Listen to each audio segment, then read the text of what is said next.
Ave María Purísima, sin pecado original concebida. Ave Cristi. Sálvanos. En el nombre del Padre, del Hijo y del Espíritu Santo. Amén. Queridos fieles, les doy la bienvenida, querido auditorio, a un video más de este canal, del canal de su servidor. El día de hoy tengo a un invitado, a nuestro hermano Juan Carlos, quien está pasando y está viviendo su etapa de postulantado, que ya estamos llegando a la recta final precisamente de su postulantado, y ya va próximamente a tomar los votos de novicio. Pero antes de presentarles al hermano, pasemos a hacer una oración.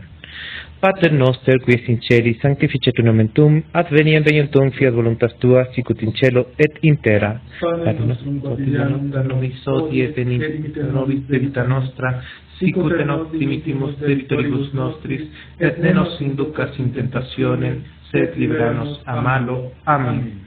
Ave María, gracia plena, Dominus tecum, benedicta tui mulieribus et benedictus fructus ventris tui, Iesus.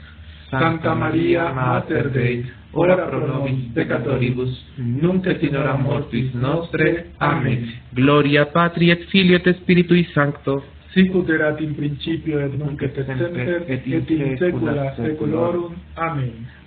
in nomine Patris et Filii et Spiritus Sancti. Amén. Amén. Pues bien, terminando la oración, ahora sí quiero que el hermano se presente, su nombre completo, de dónde es usted, cuántos años tiene, un poquito de usted para que el auditorio lo conozca. Muchísimas gracias, Padre, y gracias a todos ustedes por prestar su atención a esta charla. Mi nombre es Juan Carlos Coutinho Bermúdez, como ya bien el Padre Alejandro lo ha dicho. Provengo del estado de Chiapas, específicamente de la capital de Tuxtla Gutiérrez, en el cual ya llevo varias décadas radicando y viviendo ahí. Yo soy al interior del estado, nací al interior del estado y actualmente tengo 45 años de edad. Muchísimas gracias, hermano Coutinho. Pues bueno, el día de hoy, que ya lo tengo aquí de invitado, ya hemos estado charlando fuera antes de grabar, hemos platicado un poquito de las cosas que hemos vivido y de lo que conocemos sobre la Fraternidad San Pío X. Y no es un secreto que la fraternidad presente a la imagen de Monseñor Marcel Lefebvre como el obispo rebelde, el obispo santo que se rebeló contra la herejía del modernismo. Pero fíjense, nosotros hemos descubierto desde hace muchos años, y es lo que veníamos platicando, hemos compartido el hermano y yo, que desde hace ya muchos años resonaba precisamente, pues, secreto a voces, de que Monseñor, mientras que con la voz y el micrófono, el púlpito, lo utilizaba para denunciar el Vaticano, por detrás, él mismo planeaba, él mismo era partícipe precisamente de ese plan de la destrucción de la Iglesia Católica. No sé si alguna vez usted ha asistido a una comunidad religiosa de la San Pío X, alguna parroquia, alguna iglesia, hermano. Sí, Padre, la verdad que sí. Sí asistí con la Fraternidad Sacerdotal de San Pío X en mi ciudad, puesto que ahí tienen una parroquia dedicada a San José, una capilla, más bien dicho. Y yo ya había tenido un acercamiento más o menos a la tradición, ya sea por parte del modernismo o porque en el tiempo la pandemia, ¿verdad? Porque pues todos sabemos que fue una pandemia. Pues empezaron a suscitarse muchas páginas, la cual nos exponían pues todo lo que se estaba organizando ya. Yo ya venía saliendo del modernismo y es ahí cuando me doy cuenta de una realidad que para mí fue desde un principio sí un poco dura, el enterarme que la iglesia modernista donde yo asistía pues no era más que una iglesia usurpada y proveniente de un concilio herético, ¿no? Entonces yo empiezo esa búsqueda con la fraternidad. Y llego a la fraternidad sacerdotal de San Pío X porque necesitaba y quería acercarme pues al catolicismo, estaba buscando y deseando ser católico, ¿verdad? En esa comunidad, ¿cómo presentaban la imagen de Marcel Lefebvre? Bueno, ¿de qué manera yo me introduje a la imagen de Monseñor Lefebvre? Primeramente porque compré un libro. ¿No? Okay. Compré un libro que decía La misa a tu vida. Creo que más o menos así recuerdo el título y algunas otras cosas que a mí me interesaban, porque pues siempre cuando llego a un lugar así, lo primero que me interesa, como a todos ustedes, no sé si les pasa, pues es comprarse algo, ¿no? Algo piadoso. Entonces yo me compré un libro y otras cosas.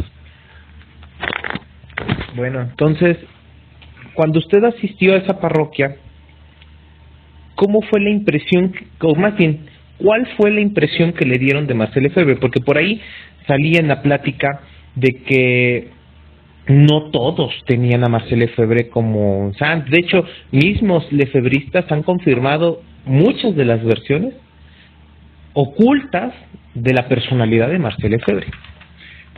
Así es, no todos adoraban o adoran, como bien escuché, a Monseñor Marcel Lefebvre, ¿no? Entonces, algunos están muy de acuerdo con su postura, pero otros no. Y creo que si no mal recuerdo, como ustedes saben, y tal vez el padre me va a corregir, dentro de la fraternidad hay como una especie de dos vertientes. Algunos apoyan a Roma apóstata, que no sé si son la mayoría, y algunos definitivamente no. ¿Hasta dónde hay libertad de discusión sobre eso? Sinceramente yo no lo sé, porque estuve tan solamente llegando unos meses de agosto a diciembre. Y precisamente sobre eso que está mencionando nuestro querido postulante, es lo que me recuerda un texto bíblico sobre aquellos que tienen a Marcel Lefebvre como dentro de la fraternidad San Pío X, como el santo de santos, como el gran atanasiano o el gran defensor de la tradición. Y sobre ellos, que se enojan mucho precisamente con nosotros, que empezamos a denunciar en el canal de YouTube, empezamos a denunciar sobre las inconsistencias doctrinales que tiene la fraternidad, a ellos les tengo este texto bíblico. Es en el libro del profeta Isaías, capítulo 5, versículo 20, y dice: «Ay de vosotros los que llamáis mal al bien y bien al mal, y tomáis las tinieblas por luz y la luz por tinieblas, y tenéis lo amargo por dulce y lo dulce por amargo. Ay de vosotros los que tenéis por sabios en vuestros ojos y por prudentes allá en vuestro interior. Ay de vosotros que sois briosos por beber vino y hombres fuertes para embriagaros con diversos licores». Vamos a enfocarnos en el versículo 20. En esta cuestión, bueno, que esta es la parte de introductoria, porque vamos más adelante a abordar concretamente el tema. Es un secreto a voces que Marcel Lefebvre se rodeó de masones de alta jerarquía. Ya entendí, por ejemplo, o escuché también en ese tiempo en que yo me acerqué una cosa, y es muy importante acá que el padre está mencionando y yo estoy haciendo esta intervención. La hermana de Marcel Lefebvre, llamada Bernadette, dio testimonio de que en la familia Lefebvre, iglesia y masonería eran dos cosas que iban ligadas muy íntimamente. Y acá el padre no me dejará mentir si eso es verdad o simplemente no ha existido. Pues esto lo vamos a ir profundizando, pero algo que menciona es que sí, Bernadette Lefebvre dio una entrevista a una revista francesa y precisamente por ahí se descubre que la familia Lefebvre precisamente ya desde hace muchos años estaban muy influenciados e inmiscuidos con la masonería.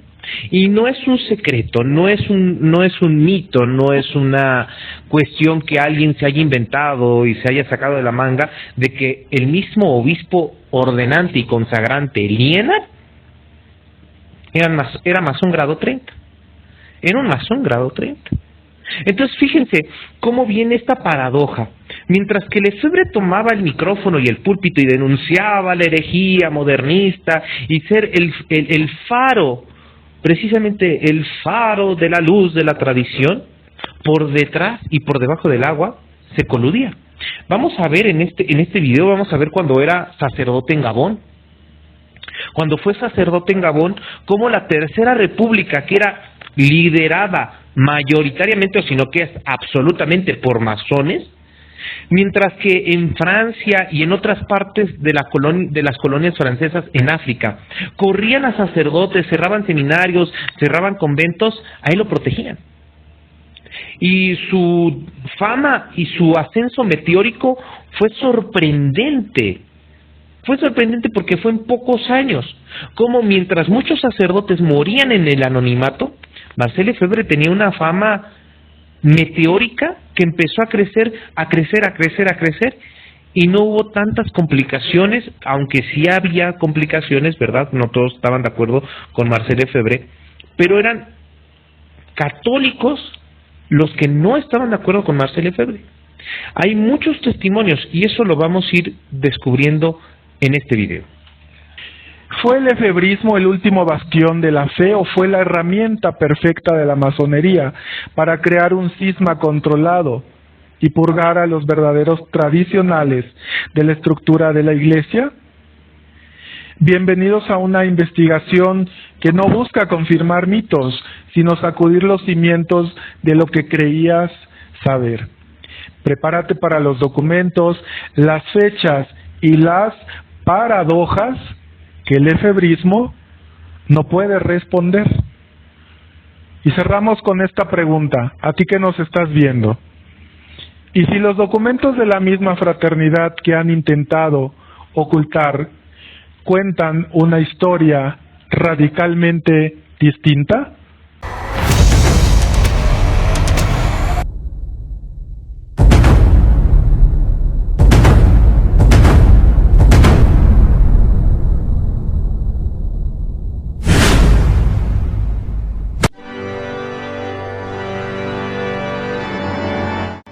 Durante décadas, pretendieron sepultar la tradición bajo el escombro de la revolución, vendiéndonos el error como progreso y la oscuridad como una nueva luz. Quisieron sumir a las almas en la ignorancia para conducirlas sin resistencia hacia la claudicación y la condenación eterna. Lo que no esperaban era que el despertar de un ejército de almas sanas, dispuestas a blandir la espada de la verdad contra toda forma de error. No estamos aquí para observar la caída, sino para combatir de frente la herejía que usurpa lo sagrado. Bienvenidos a este canal, donde la fe no se negocia, se defiende por mandato divino. Deus vult. Ave Christi, sálvanos.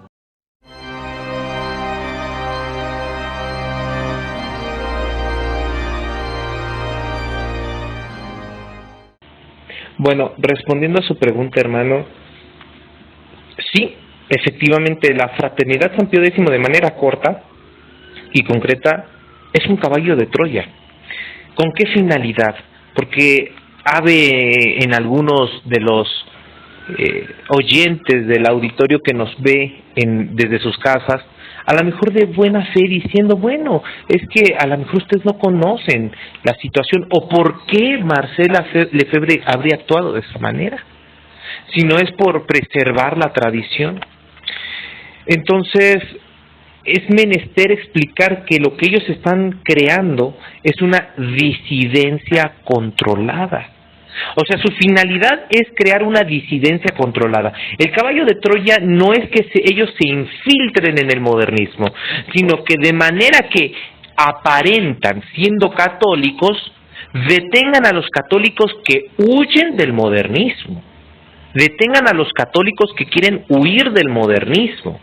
Y para que no salgan huyendo al verdadero catolicismo que reconoce la sede vacante, ¿qué es lo que hacen ellos?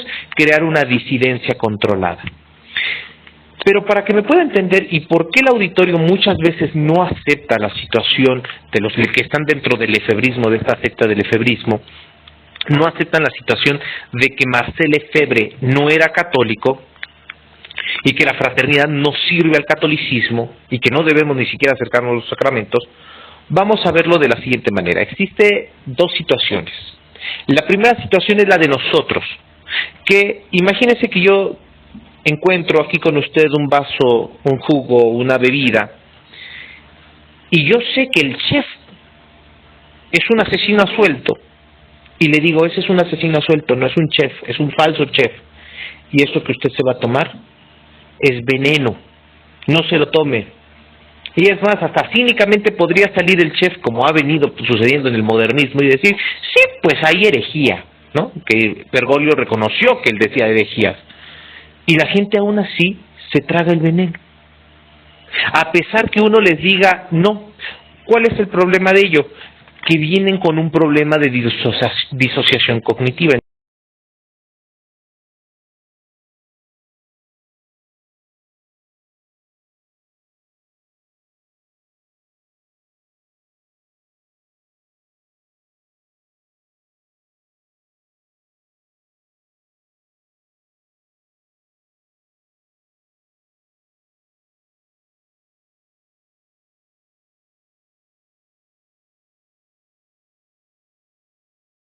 En psicología, la disociación cognitiva es aquella donde se rechazan las pruebas. Por muchas pruebas que nos quieren poner y restregar en el rostro, no lo aceptamos. Por miedo, por defensa, porque nos sentimos agredidos. Aquí no se está agrediendo a nadie. Y a pesar de ello, muchos de los lefebrianos, muchos de esos tradimodernistas, se van a sentir agredidos por el simplemente hecho de destruirles esa imagen de Lefebvre y de la fraternidad, imagen de el faro de la tradición, custodios de la verdad. Y no lo van a querer aceptar precisamente por el problema de disociación cognitiva. Pero la realidad es esa. Ahora, ¿cómo trabaja la fraternidad? Esta es la otra parte. La fraternidad trabaja de la siguiente manera. Ellos vienen y ellos mismos te traen el jugo. Y te dicen, mira, allá en la cocina hay un chef, que es asesino suelto, pero es chef. Reconocer, pero es asesino. Es papa, pero es hereje. Es papa, pero es hereje y apóstata. Es lo que hace la fraternidad. Y a toda la comida que tienen allá adentro y que van a darlo del otro lado, tiene veneno. Pero ese mismo chef le preparó este jugo, esta bebida, con estos ingredientes, son muy buenos. No creo que haya veneno en este vaso. Puede que haya veneno, pero mire, usted tómeselo con toda confianza. Es lo que llaman ellos reconocer y resistir. Y esto es el resultado y la manera en cómo ellos actúan, cómo ellos disfrazan que en este vaso hay veneno. Y usted confiado, porque es lo que pasa con los lefebrianos, con los lefebristas, confiados en que sus sacerdotes les dicen, pues en qué herejes, papa, escúchenlo, y escuchan el veneno, pues están muriendo, están matando propiamente a la gente católica. Y esto es el lenguaje que el Papa San Pío X, en Pacem Dominici Gregis, ya venía denunciando sobre el modernismo. Es más, su santidad el Papa Clemente XII, sobre las condenaciones contra los masones, habla precisamente del doble lenguaje, del doble discurso, de sí soy pero no soy, de que sí actuamos y no actuamos. Es el mismo lenguaje que utiliza la fraternidad, porque su fundador puede que a lo mejor no haya sido masón, pero todo lo que lo rodeó, lo que estuvo alrededor de él, obviamente fue masón. Y precisamente eso es algo que usted mencionó, hermano Juan Carlos, sobre la influencia masónica en su familia. Y me parece que usted al auditorio les ha preparado, pues precisamente las pruebas, porque han de haber algunos hermanitos aquí en el Facebook, algunos fieles, algunas personas que son de la fraternidad San Pío X, y que dudan precisamente de aquello que estamos mencionando. Sí, anteriormente ya habíamos acotado que la hermana de Lefebvre, Bernadette, había hecho esta confesión, pero tenemos aquí las palabras textuales de su hermana, la cual nos proporcionan como que un panorama más amplio de lo que aconteció al interior de su familia. Y les voy a leer la frase siguiente que dice: la gran mayoría de nuestra familia eran miembros activos. Y voy a remarcar esta parte: miembros activos, así como están escuchando, de la masonería. Dos palabras claves: miembros activos de la masonería. Y esta confesión sugiere que Marcel no creció en un bastión de resistencia, sino en un ecosistema donde el lenguaje y las redes de las logias eran moneda corriente, preparando el terreno para su meteórico ascenso.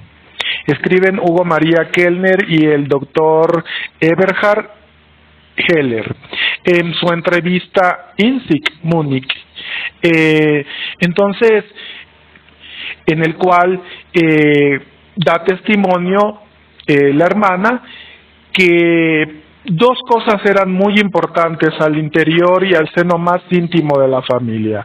Era como una doble pertenencia, podríamos decirlo así, ¿no? Y la doble pertenencia consiste en que para ellos iglesia y logia pues eran una realidad familiar, como ella comenta, pero una realidad familiar que aparte de íntima, pues era algo que se mantenía muy ocultamente. Pues precisamente esto que menciona el hermano Juan Carlos, las investigaciones que nosotros incluso hemos hecho, las investigaciones que hemos indagado en muchos de los documentos, menciona sobre la figura de Lefebvre, sobre la familia de Lefebvre. Aún todavía Lefebvre no tenía esa conquista, tiene esta conquista de la fama meteórica que ya presentaba al mundo, sobre todo en el mundo tradicionalista. La misma revista Sodalicium hace el comentario puntual que para él, desde su juventud, esta influencia iglesia-logia era lenguaje corriente, moneda corriente. O sea, él no estaba ajeno precisamente a ese lenguaje. Y por eso nosotros podemos observar tanto en sus libros como en la carta que escribe, Carta Abierta a Católicos Perplejos, donde nace esta palabra célebre, esta frase célebre de Marcel Lefebvre. Yo no puedo decir que el Papa sea el Papa, pero tampoco puedo decir que el Papa no sea el Papa. O sea, ese doble lenguaje que utilizan los modernistas. Sí, los herejes modernistas, los farsantes que están usurpando la cátedra de San Pedro, son más cínicos. Ellos de plano están destruyendo la fe católica y nadie hace nada porque ya nadie cuestiona. Pero la fraternidad San Pío X, a los que cuestionan, los detienen, los frenan.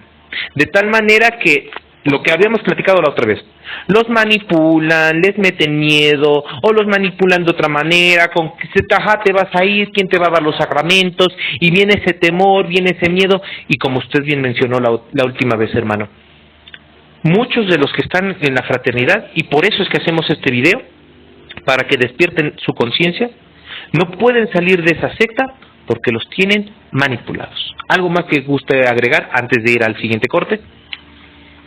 Bueno, creo que la exposición ha sido bastante clara, bastante abundante sobre ese entorno familiar, el cual pues es muy importante para él porque él crece, como ya bien el padre lo ha dicho, dentro de ese ecosistema, ¿no? Aquí se menciona que es un ecosistema, entonces ellos yo creo que ya estaban perfectamente amalgamados, adecuados, viviendo en algo que para ellos se les era muy placentero, ¿no? Muy placentero porque les proporcionaba pues toda la manera no de sobrevivir, sino de vivir de eso, vivir de eso, porque Monseñor, recordemos, no era como la historia rosa nos lo pintan, que era un humilde campesino, ¿verdad? No, eran vendedores, comerciantes. Comerciantes, vendedores, quizás de un estrato económico muy humilde, no eran industriales, provenían de una familia prominente.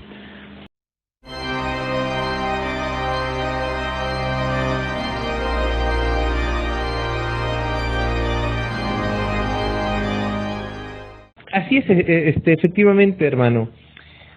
La familia Lefebvre, desgraciadamente, es presentada en la Fraternidad San Pío X como una familia humilde de campesinos del norte de Francia. De hecho, yo he tenido la oportunidad de hablar con algunos de los sacerdotes de la Fraternidad San Pío X y precisamente romantizan la imagen de la familia de Lefebvre.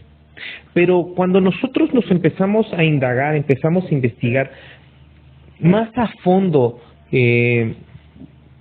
sobre la familia de aquel obispo que creó la resistencia, pues nos podemos dar cuenta que Lefebvre era hijo de la burguesía, que era familia de la burguesía industrial en aquel entonces, que se servía de una manera simbiótica con la iglesia, pero al mismo tiempo con la masonería, porque la masonería controlaba la Tercera República Francesa, y al controlar la república, pues ellos controlaban el comercio, controlaban la religión, controlaban los discursos, controlaban todo. Entonces, pues en este núcleo, en este círculo social, es en el que crece Marcel Lefebvre. Y desgraciadamente muchos de los sedevacantistas, como Monseñor Loya, o como algunos otros obispos, también dentro del sedevacantismo romantizan a priori la imagen y justifican, incluso a mí me lo justificó Monseñor Loya cuando yo estaba con él, la imagen de Lefebvre, diciendo, bueno, es que él no tiene la culpa de lo que estaba pasando en aquel momento. Pero cuando nosotros nos ponemos a indagar sobre la vida de Lefebvre, decimos, no es que él no tenga la culpa, sino que él participó de la destrucción de la iglesia. Vamos, en 1920 él ingresa al seminario. De hecho fue tan influenciado por la masonería que uno de los famosos masones, obispos de Francia, masones, ya desde aquel entonces también influenciaba en Marcel Lefebvre. ¿Y de quién estamos hablando? De Liénard. Lo influenció que fue al seminario de Roma, al seminario francés de Roma. Y en ese seminario pues aprendió lo que pues tuvo que aprender, vamos a ponerlo así.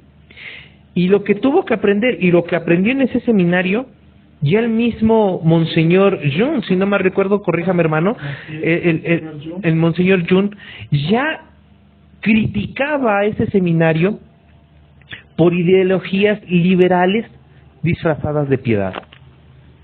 Sí, tiene mucha razón y mucha importancia hacer hincapié en esta red que lo impulsa, porque él fue impulsado y catapultado desde sus inicios y desde mucho antes que iniciase sus estudios eclesiásticos por gente que ya estaba en una organización, en una red que le lleva al seminario francés, precisamente como menciona el padre, en Roma, en donde ya se impulsaban las ideas liberales disfrazadas de piedad católica. Y eso es muy importante recalcarlo y mencionarlo, porque de lo que se enseña en los seminarios es el futuro de lo que la Iglesia posteriormente se basará. Entonces, él no fue enviado precisamente a un seminario ortodoxo, fue enviado a un seminario liberal.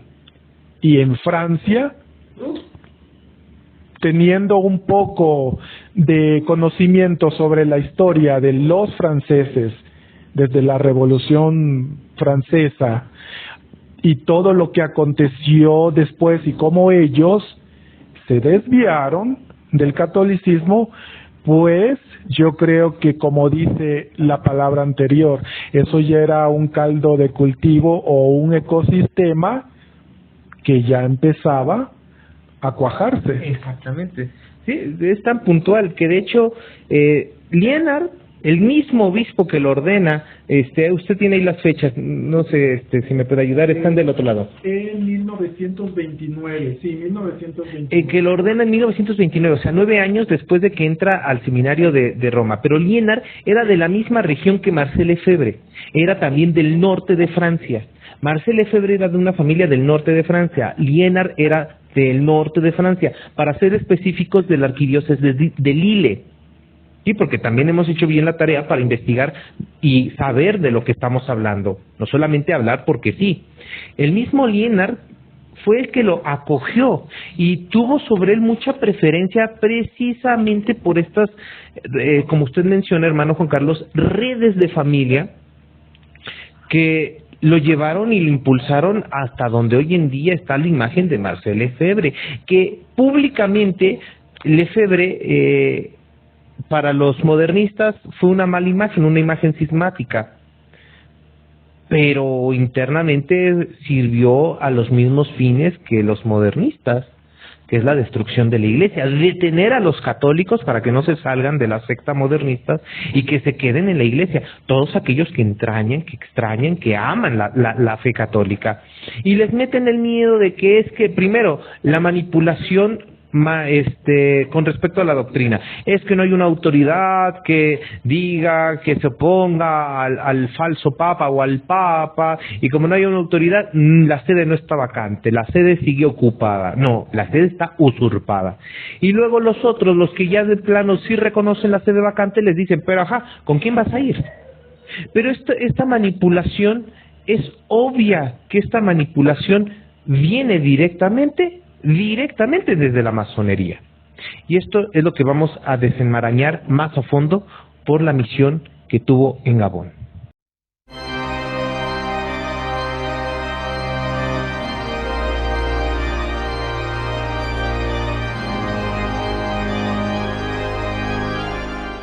Y bueno, como lo hemos venido mencionando, en 1925 Lienard lo ordena sacerdote. Perdón, 1929, o sea, 9 años después de su seminario, lo ordenan sacerdote. Y lo primero que hace es entrar misioneros del Espíritu Santo. Y dentro de esta agrupación, dentro de esta congregación religiosa de los misioneros del Espíritu Santo, lo mandan a él junto con un grupo de sacerdotes a África. Algunos sacerdotes los mandan a Angola, etcétera, pero a él, específicamente a él, lo mandan a las colonias francesas de África, que pertenecían a la Tercera República. Para ser específico, a él lo mandan a Gabón. Y hay que tener en cuenta el año de 1935 a 1936, porque en este año Marcel Lefebvre gana una fama y una influencia muy rápida precisamente con los gobernadores franceses.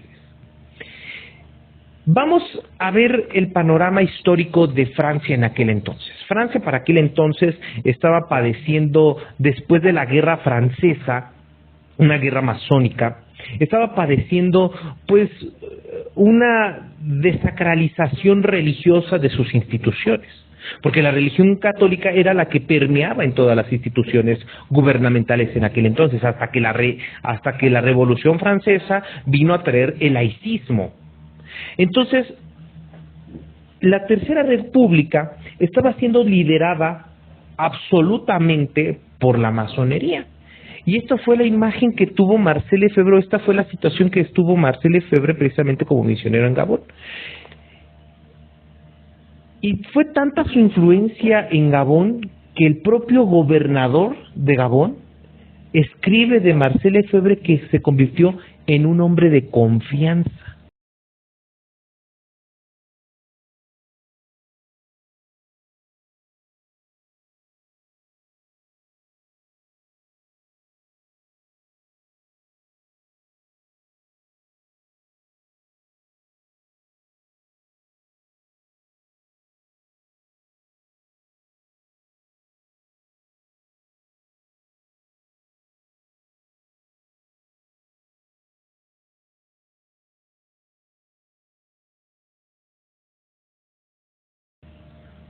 O sea, vuelvo a lo mismo.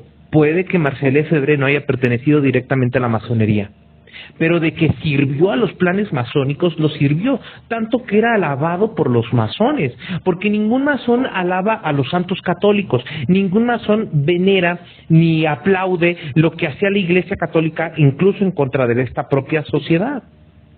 Solamente a quienes ha beneficiado la masonería, a los propios suyos. Vamos, aquí en México, la masonería, la gran logia de México, cuando se eleva al pontificado Roncalli, ¿qué fue lo primero que hizo la masonería? Mandar a leer a todos sus miembros Mater et Magistra, un documento de Angelo Giuseppe Roncalli, y la misma masonería reconoce que tiene los principios masónicos ese documento de Angelo Roncalli, y otro documento que mandaron a escribir, que mandó a escribir Roncalli, o que más bien dicho escribió y que mandaron a leer los masones.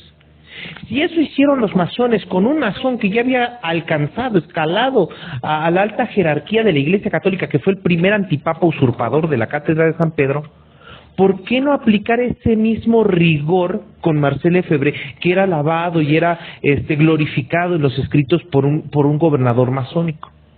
Pues es lo mismo, se resume en lo mismo, es la misma crítica. No alaba, no venera, no van a reconocer el trabajo, ni tampoco van a decir que es un hombre de confianza si no tiene los mismos criterios y pensamientos. Sí, es totalmente cierto, y aclaremos que, como el padre bien lo ha dicho ya, todo proviene de un círculo. Él ya estaba íntimamente ligado desde su juventud a estos círculos de la masonería. Quien lo promueve es Lienard, que se conoce como masón de grado 30. Caballero Kadosh. Caballero Kadosh, una logia. Entonces, toda estrella necesita a alguien que le forme. Marcel Lefebvre tuvo a un mentor, claro, y ese mentor fue Lienard, que desde los inicios en el seminario, pues lo hizo, pues su hijo espiritual, ¿no? Y yo creo que entendemos que es un hijo espiritual. Todos los que estamos inmersos dentro de este mundo católico, especialmente en la tradición, sabemos quién es un hijo espiritual. Entonces, Lefebvre tuvo su mentor, alguien que lo moldeó y lo ayudó a llegar precisamente a que ascendiera a esas posiciones claves, porque estamos hablando de una organización que se perpetró desde sus inicios, estamos hablando de posiciones claves. Por eso Monseñor llega a Gabón, a África, pero en medio de una persecución. Entonces, estas personas que lo van acompañando a todos esos lugares por donde él fue recorriendo, pues fue la sombra de la masonería que le acobijó y le proporcionó los medios, porque hay dos nombres claves dentro de esta trama. Y en este caso, cuando llega a África, tenemos principalmente los nombres de Antonetti y Reste, ¿verdad? Ellos ayudan a Monseñor, y recordemos que estas dos personas son precursores del laicismo en Francia, ¿no? En la Tercera República, como bien el padre nos lo comentó, y que, bueno, él hizo hincapié en algo. ¿Por qué la Iglesia? ¿Por qué a través de la Iglesia? Porque la Iglesia estaba siendo usada precisamente para que en esas colonias se pudiera mantener el orden. Pero es importante aclarar, estos personajes que usted menciona, hermano, cerraron conventos, cerraron seminarios, fueron los precursores que en la metrópoli se salía huyendo el catolicismo, en pocas palabras. O sea, ellos hicieron que en la metrópoli, que dentro de Francia, en París, en Lyon, en Rossell, muchos conventos, muchos seminarios cerraran, pero utilizaban algunos seminarios en algunos conventos en las colonias francesas, como bien lo acaba de mencionar, para tener el control de esas masas. Pero obviamente ya una vez establecido bien el gobierno, también hacían lo mismo. En Gabón tenemos un personaje muy importante, porque, repito, recuerden 1935-1936, la matanza de los 79 sacerdotes. 1935 a 1936 fue la matanza de los 79 sacerdotes. Estos sacerdotes que fueron misioneros y compañeros de Marcel Lefebvre, que murieron en el anonimato.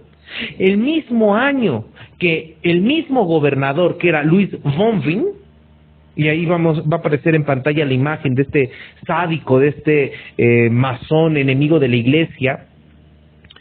Ese mismo, mientras mandaba asesinar a sacerdotes, hermanos, compañeros, algunos hasta de la misma compañía, de la misma congregación de Marcel Lefebvre, mientras los mandaban a martirizar y a matar, a Marcel Lefebvre no lo persiguieron. Marcel Lefebvre no fue perseguido. Al contrario, mientras que en Francia se cerraban, y esa es la paradoja de los seminarios, mientras que en Francia se cerraban conventos y seminarios, los seminarios de Lefebvre, o los conventos que Lefebvre abrió las iglesias que Lefebvre fundó, eran protegidas por el mismo gobierno. Eran protegidos por el mismo gobierno. Entonces, seamos honestos, miremos las pruebas a la luz de la verdad, no a la luz de un sesgo cognitivo. Si Marcel Lefebvre hubiera sido católico, hubiera sido otro mártir en Gabón, otro de los tantos sacerdotes mártires en Gabón. En 1935, en Gabón, sucede el hecho más atroz para la Iglesia Católica. Los 79 sacerdotes martirizados, y con algunas religiosas, asesinados por el gobierno masónico. Y en ese mismo año, el mismo Louis Bonvin, que manda a asesinar a los sacerdotes y a las religiosas, protege a Marcel Lefebvre. O sea, ¿cuál es la conclusión que podemos nosotros dar a esto? Pues que Marcel Lefebvre servía a la masonería. Sí, como bien usted lo dice, era un hombre de confianza. Un hombre de confianza que desde sus inicios pues fue cobijado,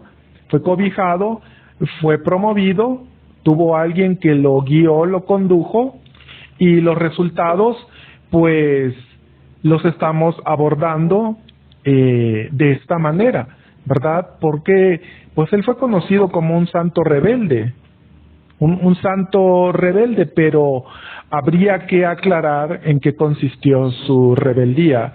Si consistió su rebeldía hacia la Iglesia Católica con todos estos antecedentes, o simplemente fue otra pieza del modernismo, como el padre bien ha mencionado, de los tradimodernistas.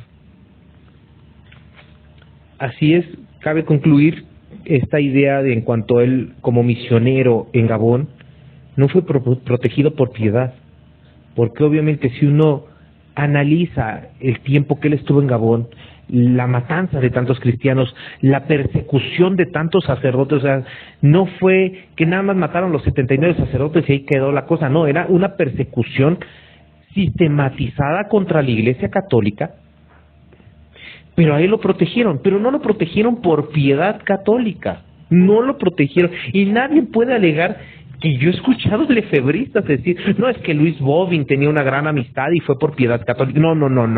No fue por piedad católica. A las pruebas nosotros nos remitimos, fue por estrategia. Claro que fue por estrategia. Los masones son muy organizados.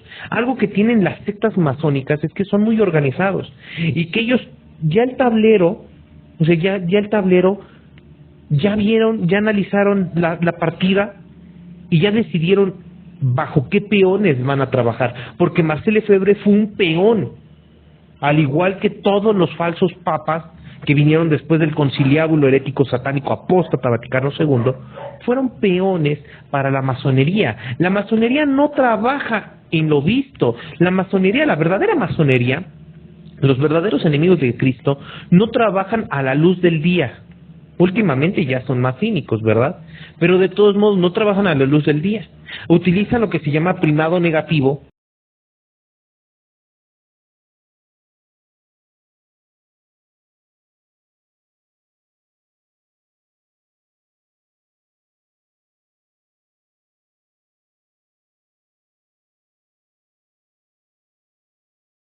para que la gente empiece a aceptar pues todos estos tipos de cuestiones, pederastía, pues canibalismo, etcétera.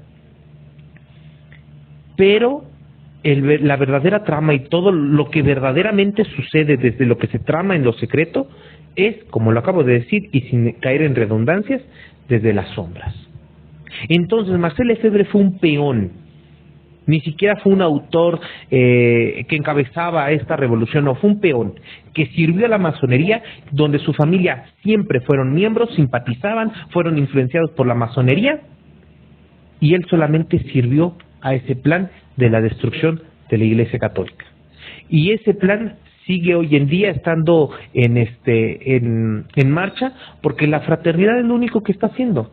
Con esto de que van a volver a hacer lo que hizo Marcel Lefebvre, de consagrar a 4 obispos, el 1 de julio, que desgraciadamente cae en la misma fecha que usted recibe el noviciado, y que estamos tristes y que deseamos que no suceda, porque es lastimar más el cuerpo de nuestro Señor Jesucristo.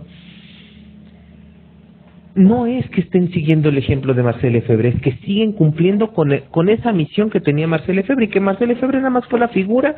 Él puso nada más su cara, su nombre, porque todos los hilos fueron movidos por detrás de él.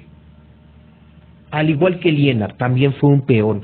Todos los masones, al final de cuentas, por muy grado 30, 33, gran maestre o caballero Kadosh, son peones que sirven a un solo amo, que es la destrucción de la Iglesia Católica. Laicar la Iglesia Católica, la sociedad, desde el comunismo hasta el capitalismo.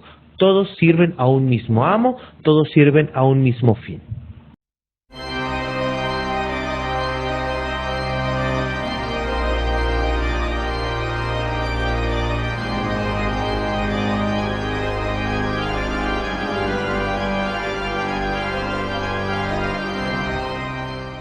Pues como hemos analizado, querido auditorio, queridos, iba a decir televidentes, ¿verdad? No son televidentes, espectadores de este video.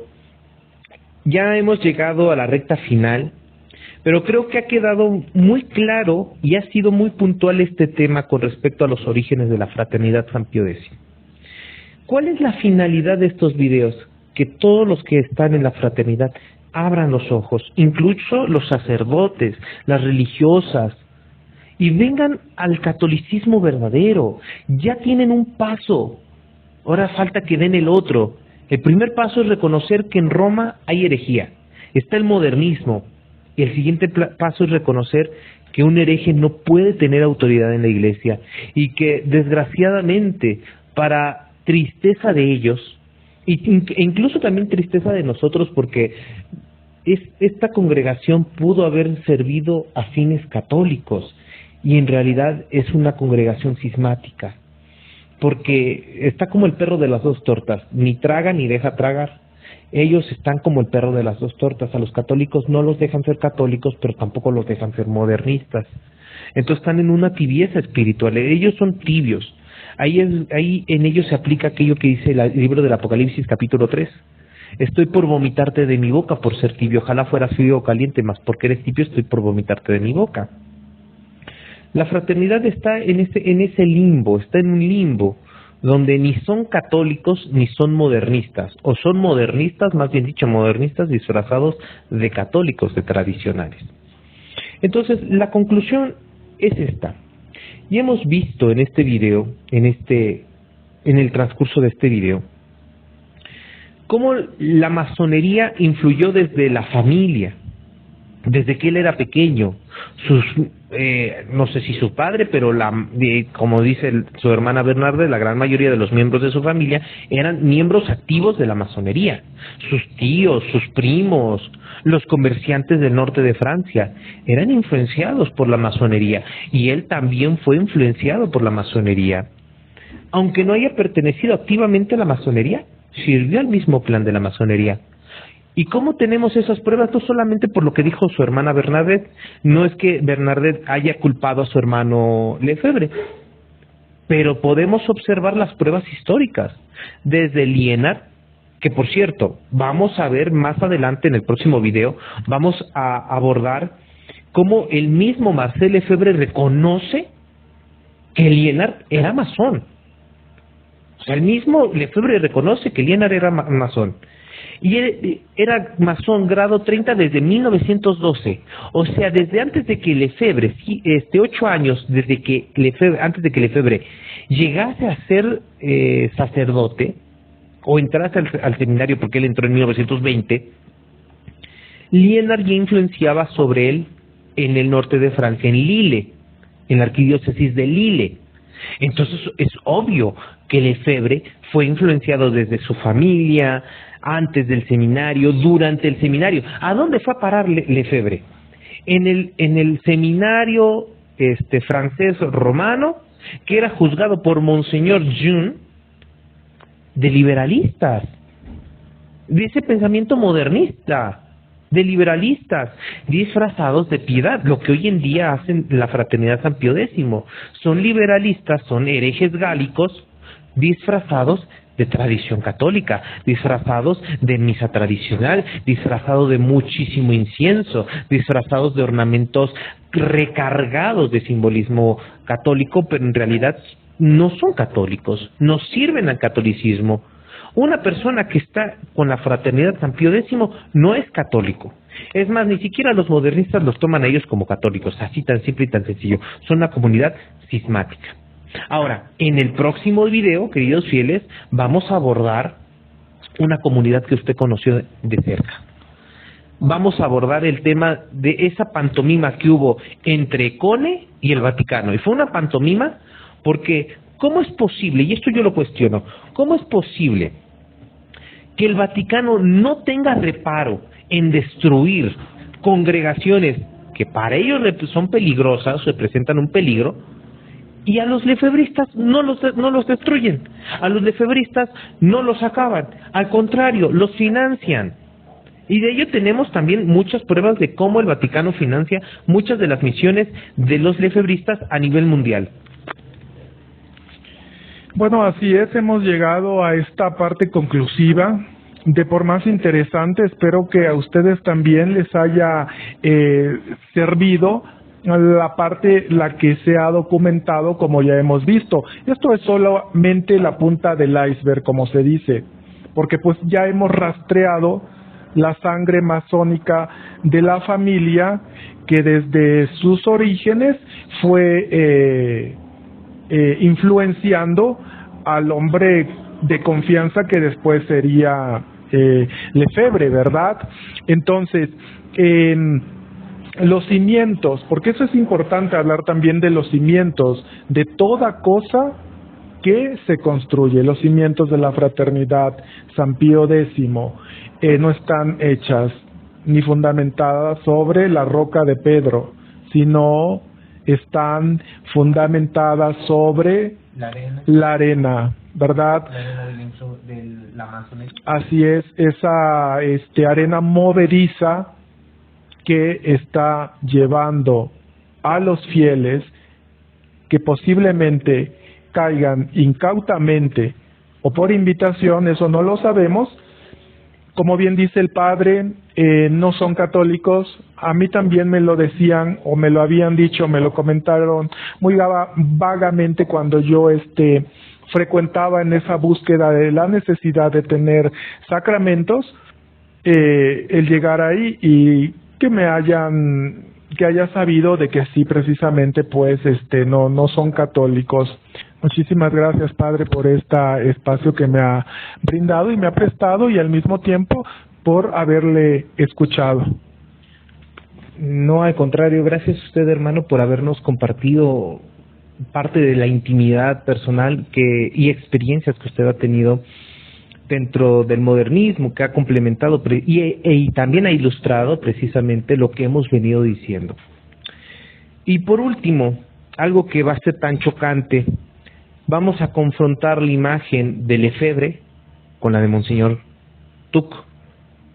Vamos a poner el ejemplo tan claro, vamos a abordar este tema de el hombre que negoció con el sistema frente al hombre que fue secuestrado y asesinado por el mismo sistema. Entonces, ahí es donde vamos a ver la verdad de la comunidad católica, de lo que es la verdadera el catolicismo. Bueno, pues nos despedimos, les doy la bendición y nos vemos en un próximo video. Pax et benedictio Dei omnipotentis, Patris, Filius et Spiritus Sancto, descendat super vos et manin semper. Amén. Pues nos vemos en un próximo video.